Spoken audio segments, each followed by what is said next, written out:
So hello guys, welcome back to my YouTube channel, that is Medico Therapy Wisdom. As we were studying about the HIV, and now we will continue the HIV lectures. So first, in the previous video we have completed the 4 topics. I'll just give a quick revision about it. We have completed the introduction, epidemiology, stages of HIV, and etiopathogenesis. If someone is there who is new to the video, you can click in the above link and you can check it out. Now we'll move to the clinical features, and we will start with the acute stage. If in the acute stage we will see, in the acute stage there are some symptoms which is very common, and in the acute stage it's very difficult to recognize that is it a HIV or a normal fever. And one more thing, the acute HIV syndrome having another name, that is seroconversion illness, and it will be after the 2 to 6 weeks after the infection. Okay, and what are the symptoms are there in that? So there will be a systemic, if you will see, so there will be a fever and there will be a weight loss.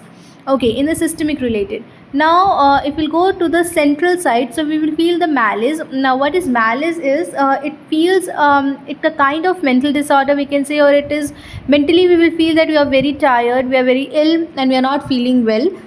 So that is a malaise. Then after that we are having headache or neuropathy. And in the lymph nodes we are having a lymphadenopathy. On the skin we can see the rashes, and related to gastric we can see the nausea or the vomiting in some of the patients. And in the liver and spleen, it will be in the enlarged state in some of the patients. And it depends that is there any other complications are there with the HIV. And in the muscles you can see amalgia, it means the body pain or the muscle pain throughout all the bigger or the smaller muscles. And in the esophagus you can see the soreness, and in the mouth it can be a sore or the pharyngitis you can see. So these are some symptoms that is in the acute HIV. That was the in acute HIV it can be asymptomatic, it cannot be asymptomatic, it depends. Now if there is a symptomatic stage, so what it will be in the symptomatic stage, there will be a weight loss, and it will be a chronic weight loss. Then there will be a chronic diarrhea, night sweats will be there, fever will be there, persistent cough, mouth and skin problems, and regular infections that leads to a serious illness or the diseases. So these are some things that will be during the symptomatic stage. So what we have covered about the acute HIV syndrome, that is the clinical features, and during the symptomatic stage, clinical features. Now we will see about the complications, that what are the complications which will come with the HIV. If a person is suffering with the HIV, then what are the complications are there which he or she is going to suffer. So in the complications, first is the TB. This is the most common one, that is the tuberculosis, and it is a very opportunistic infections, and it will be associated with the HIV in most of the cases, that will lead to a death in the person, and HIV will get converged to the AIDS. As in the previous video I have told you, HIV is an acute stage, and then the HIV, if it's gone for a prolonged time and it will not get cured, so it will go for the AIDS. Okay, so many of the people will be having the AIDS with the TB, and it is a very deadly combination, but you can see in most of the people. Now, the next complication is the cytomegalovirus. So this common herpes virus is transmitted in the body fluids. Okay, for example, a blood, urine, semen, breast milk, or a saliva. So by this way, it can transmit to the body. Okay, and if a healthy immune system inactivates the virus, and it remains dormant in your body, and if your immune system weakens, so that time this virus get resurfaces, this virus will come back to your body, and then it will cause a damage. Okay, so in cytomegalovirus, if I'll give you the in a short, not in theoretical, if you'll not read the lines, it's just that some virus is going inside your body, and it's just sitting inside your body, it's not in an active state. But when your immune system gets down, that time that virus gets activated, and then it will cause damage to your body, and it can be damage, it can damage your eyes, digestive tract, lungs, or other organs. Okay, so this is about the cytomegalovirus. Then next is the candidiasis. It is related to a skin. It is also a very common, we can say, a disease or a skin disorder which is related to a HIV, and it causes the inflammation and a thick white coating on the mucous membrane of your mouth, either a tongue, either a esophagus, or either a vagina. Okay, so that is a candidiasis. Next is the cryptococcal meningitis. So as you all know, meningitis, itis means inflammation. So meningitis is the inflammation of membranes and the fluids which will be surrounding in a brain and the spinal cords. Okay, that is meninges. So that is a meningitis. Now cryptococcal meningitis is a common central nervous system infections. Okay, and it will be associated with the HIV that cause the fungus found in the soil. Okay, the fungus which is found in the soil, it will cause a HIV, and that first it will cause a cryptococcal meningitis, and then it will be associated with the HIV. Okay, the next is the toxoplasmosis. So what is toxoplasmosis? It is a deadly infection. Okay, and it is caused by a Toxoplasma gondii. Okay, it is a parasite which spreads primarily by a cat, or not only just a cat, it can be through dogs also. In the from the pets it commonly comes. By the cats it's the most commonly a parasite which will spread. Okay, so it will be associated with the HIV if the HIV person already the immune system will be very comprised of the HIV person, and if he or she is more close towards any pet or especially a cat, so her body may land up to a toxoplasmosis. Then after that, next is the cryptosporidiosis. So this is the infection which is caused by intestinal parasites, and that is commonly found in the animals, and the parasite grows in the intestine or the bile ducts, and then it will lead to a severe or chronic diarrhea in the people with the AIDS or HIV. Okay, mostly you will see in the AIDS. Then next is the Kaposi sarcoma. So Kaposi sarcoma is the tumor in a blood vessel walls.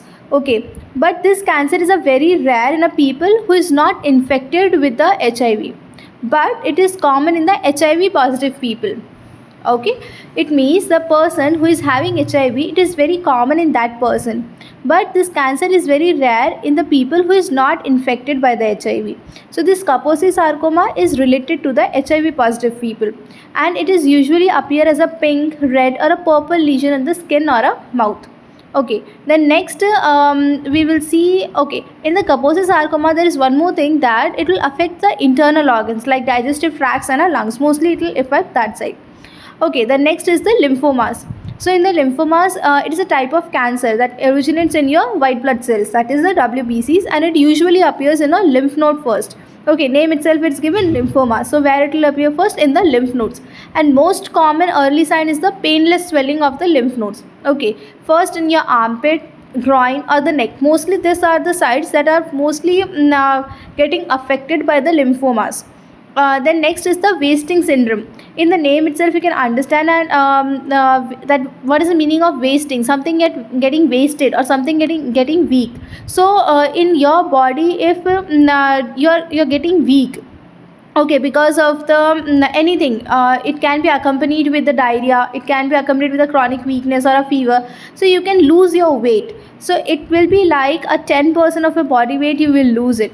So that is the wasting syndrome. So it is a aggressive treatment regimens have reduced the number of the cases of wasting syndrome, but it still affects many people with the AIDS. Okay, and what is the other name of wasting syndrome? Is the cachexia.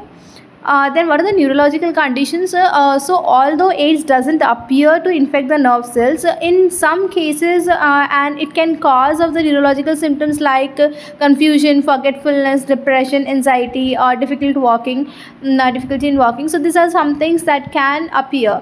And the most common neurological complications are the dementia complex, which leads to a behavioral changes, and it can diminish the mental functioning also. And the kidney diseases like HIV associated, if we will talk about, that is the HIVAN, that is the HIV associated nephropathy. Okay, this is the full form, and it is an inflammation of the tiny filters in the kidneys, and that will removes the excess fluid and the waste from the bloodstream and pass them to a urine. Okay, then this is the complications. These are some complications that are associated with the HIV. So what we have seen first is the TB, then cytomegalovirus, then candidiasis, cryptococcal meningitis, toxoplasmosis, cryptosporidiosis, then Kaposi sarcoma, lymphomas, wasting syndrome, neurological conditions, and a kidney disease. So these were some complications. Now we will see about the management. So still now there is no cure, or we can say there is no proper management for the HIV person, that or the AIDS, that okay, it can cure 100%. So that is not possible, because there is no cure yet, but there are some medicines that can control the HIV, or it can prevent the complications. Okay, once you have suffered the HIV and complications, it's very very very rare that it will get finished, it will get vanished off, but you can control it. Okay, and you can prevent the complications by some of the medicines. So it will be a ART, that is the antiretroviral therapy. It will be there. It is a in this what it is, it means in the ART there will be a mixed type of medicines. It will be a two or more contents will be there of the medicines from the several classes that will affect your body, and that will cure, not the cure, but that can control the HIV, and it can prevent the complications. And this can approach the best chance of lowering the amount of HIV in the blood. So what are the virus are there in the virus amount are there in the blood of the HIV, so it can reduce it, but it cannot be vanished off. Okay, and there are many ART options that can mix more than one HIV medicines into a single pill taken once daily. Okay, and each class of medicine blocks the virus in a different ways. So we are using a multiple class, that is a several classes. So and each class is having their own different ways to block the virus. So first, if you see that treatment involves a mixing medicine from a different class, first is account for a medicine resistance. Okay, that is called as a viral genotype. Then second is keep from creating a new medicine resistant strains of the HIV. And then third is suppress the virus in the blood as much as possible. So these are the two things. If we'll mix the medicine, it will work. First, how it will work, it will be like medicine resistance. Okay, it will be a resistant, it will work as a resistant. Then second, it will create a new medicine resistant strain. And then second is to suppress, third is to suppress. Okay, and now the classes of the anti-HIV medicines include this following name. You can write it down. First is the NNRTIS. What is the full form of it? Non-nucleoside reverse transcriptase inhibitors. Okay, this is the name of it. So what it is, it will turn off the protein. Okay, which protein it will turn off? Which is needed by a HIV to make a copies of itself. So when the protein is not there, or the protein production is stopped, means the HIV copies will also get stopped. So this is one of the thing, and you can read some of the medicine name in the example. Then next is the nucleoside or nucleotide reverse transcriptase inhibitors, that is NRTIS. Okay, what it is? A nucleoside or nucleotide reverse transcriptase inhibitors, that is NRTIS. So are faulty versions of our building blocks that HIV needs to make a copies of itself. Okay, and next is the protease inhibitors that make a HIV protease inactive. And HIV protease is the another protein that HIV needs to make a copy of itself. Okay, so what the protease inhibitor will do, it will inhibit it, it will stop it, it will inactivate the HIV protease. Okay, you can see the examples of the name of the medicines. Okay, the next is the integrase inhibitors, which will stop the action of a protein called as a integrase. And HIV uses the integrase to put its genetic material into a CD4 T cells. And these are some examples that you can read it out. Then entry of fusion inhibitors block HIV entry into a CD4 T cells. Okay, so these are some things, some of the medicines name that you can read out. And then these are the management. If I'll talk about only the medicine part, so these are the management. And if we will talk about the physiotherapy interventions, okay, so some research suggests that progressive resistant exercise and moderate intensity aerobic exercise are giving a significant physiological and the immunological benefits. Okay, the people who is suffering from a HIV, or they are on the antiretroviral drugs. Okay, so you can go for a PRE and MIAE, that is moderate intensity aerobic exercise. And a new study comparing the effects of 6 weeks progressive resistant exercise and moderate intensity aerobic exercise on CD4 count and weight of the people living with HIV and AIDS showed an increase in a CD4 levels and a weight gain. So there is some study who have compared he compared about the PRE and a MIE, and he proven that if they are going through this kind of exercise, so there is an increase of the weight, and there will be an increase in a CD4 level, okay, CD4 cell counts. So this is the study that is proven. So you can try this on your patients if you are getting any patients. And the study recommends the moderate intensity aerobic exercise should be used as an adjunct therapy in managing a people with the HIV and AIDS who are either on a highly active antiretroviral therapy. It significantly boosts the immune system and improving our absolute CD4 counts.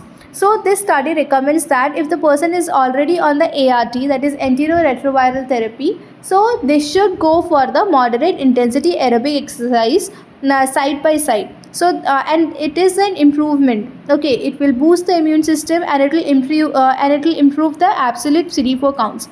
And then exercise physiologists and health managers should educate and encourage our patients to engage in a PRE. What is PRE? That is the progressive resistance exercise, and which will help in targeting the weight gain. Okay, so if they are going for a progressive resistance exercise, it will go for a weight gain. If they are going for a moderate intensity aerobic exercise along with the ART, then it will improve the CD4 count and immune system. So these are the physiotherapy intervention that you can try on the HIV patients. Thank you for the watching, and please like, share and subscribe the video.